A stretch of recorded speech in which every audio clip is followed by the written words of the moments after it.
big. Let's look at what Jacksonville has in terms of wide receivers now. As they add Chris Doering, let's look back to what they had last season. Keenan McCardle moves over from the franchise formerly known as Cleveland.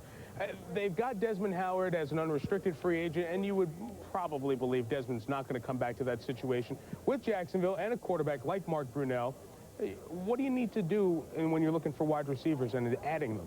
Well, from that list right there, from Keenan McCardle down there, Keenan McCardle is in the class by himself in Jacksonville.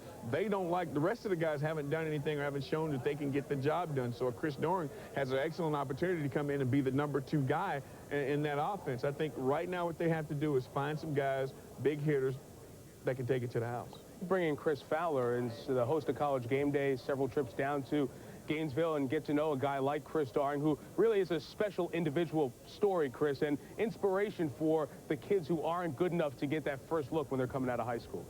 Oh, absolutely. He was deemed too slow coming out of high school, grew up in Gainesville, wasn't even recruited by the University of Florida. Mike, he went there as a walk-on, obviously ends up as the all-time touchdown reception leader in the SEC, and that's important. He's not playing out there in the Big Sky Conference getting numbers like that. We heard Mike Lombardi say yesterday, the level of competition is important for a receiver. When you evaluate Eric Moulds, Doering was even a little bit more productive. But the question is it the system, and is Doering going down here in round 6, is he being penalized by the perception that anybody can succeed in that Florida system? Well, they may perceive that, but Chris Doering is 6'3". He idolized Chris Collinsworth, another Florida receiver. Chris Collinsworth is the same type receiver, went on to the Bengals and had a great career. He is in a great system, which I think benefits him because he understands the passing game.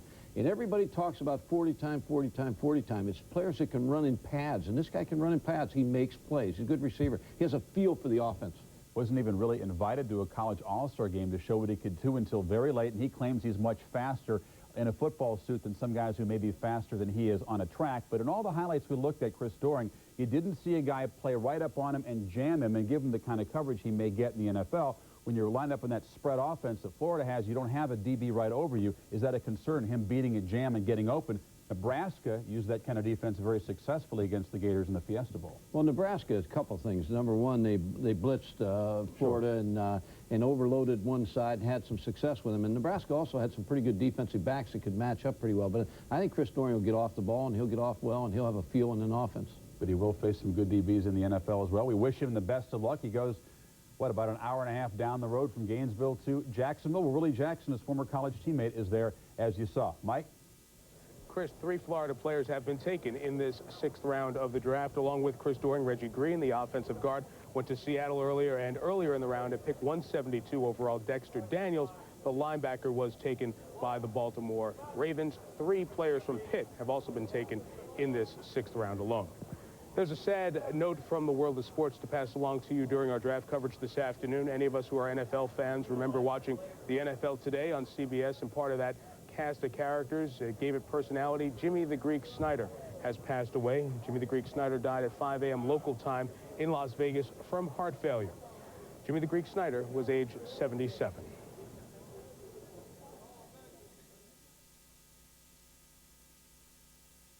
Honey, look, it's her. That lady from the Sprint commercials, about 10 cents a minute. Hi, how are you? I just love your dime a minute rate. Oh, isn't that nice? Me too. It's good anywhere in the country. And now I hear you can call all the way to Canada for a dime. Canada? Really? Oh, look at that. Special on paper towels. Time to Canada? That's bigger news than anything you'll find in there. This? Oh, this isn't mine. There. Call now to get 10 cents a minute across the U.S. and now even to Canada.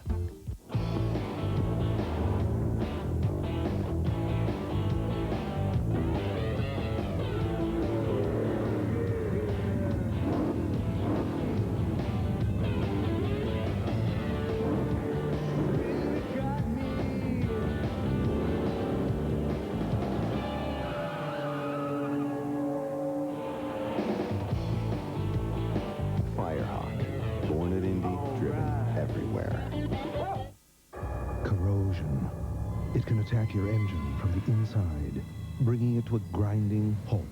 Fortunately, there's Quaker State Motor Oil, proven to exceed the highest standards car makers have established for protection against corrosion. What's the state of your motor oil? Quaker State exceeds the highest standards for engine protection. Look for the Quaker State 360 rebate during National Car Care Days, plus additional savings from these manufacturers at participating retailers. Out here, it's Monday. In here, it's Friday. Tuesday.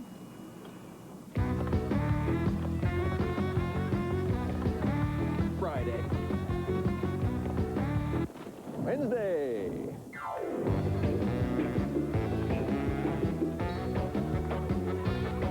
Friday. Good name. Rule number 52.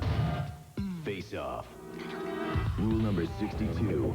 Interference. Rule number 45. Board checking. Rule number 25. To play the game, use a puck. The Stanley Cup playoffs tonight at 7:30. Face it, the NHL rules on ESPN2.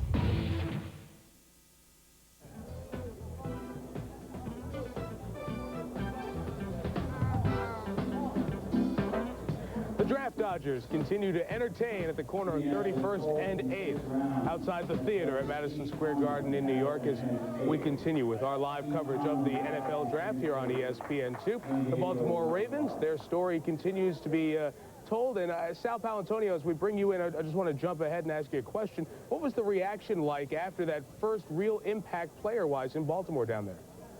The reaction has been overwhelmingly positive, Mike. I think Jonathan Ogden is the kind of guy who can really make a positive impact on the community here in Baltimore. I think there was some disappointment about Lawrence Phillips not being taken. They were looking for somebody to really excite maybe the fans. But Ogden was a really good pick for them. And I think even though it didn't fill a need, it's a guy who can fill 10 to 12 years on that offensive line, be an anchor not only for the offensive line, but for the community as well. We got Ted Marchibroda here.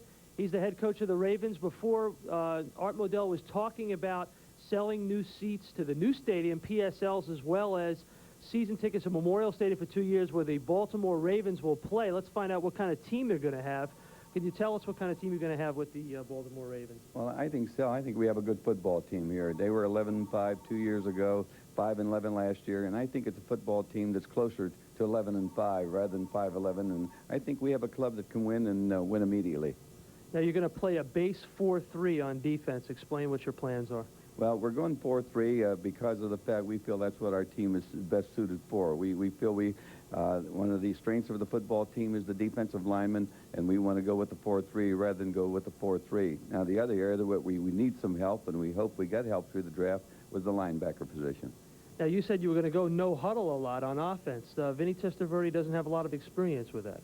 Well, I think what Vinny had, what he enjoyed, what he did well last year was in the 2-minute situations, and we feel this year that we will go with the no huddle, and we feel at that time we probably will be able to use Vinny's ability more so by going no huddle. Now, can you take us through the pick, starting with Jonathan Ogden in the first round? You take a tackle, and you're going to play him at left guard, I understand. Well, we think we get the best offensive lineman that's been drafted in quite a while. We've got the rare talent. We had to draft him, and nobody runs like Jonathan does. And then we went for Ray Lewis, a linebacker who has that football temperament that we like. I mean, it's contagious. He's enthusiastic, and he's going to bring it to this football team. And then we went with Jenkins, a corner that we felt that we might possibly be drafted in the first round. Really, in the first round? That was where we had him on the board, and we picked him up in the second round. And then we finished up Sell with another linebacker and with 2 receivers. And we also, again, we needed a punt and kickoff returner, and we feel we have that in Jermaine Lewis. Now, Pittsburgh lost their quarterback. They lost a tackle. You feel that you can compete in the division with anybody, I'd imagine. Well, I really do, Sal. I feel that, that talent-wise in our football team, we're the equal of anybody in our division. I feel it's a wide-open race, and why not us? Will you be making any moves in free agency between now and, say, training camp?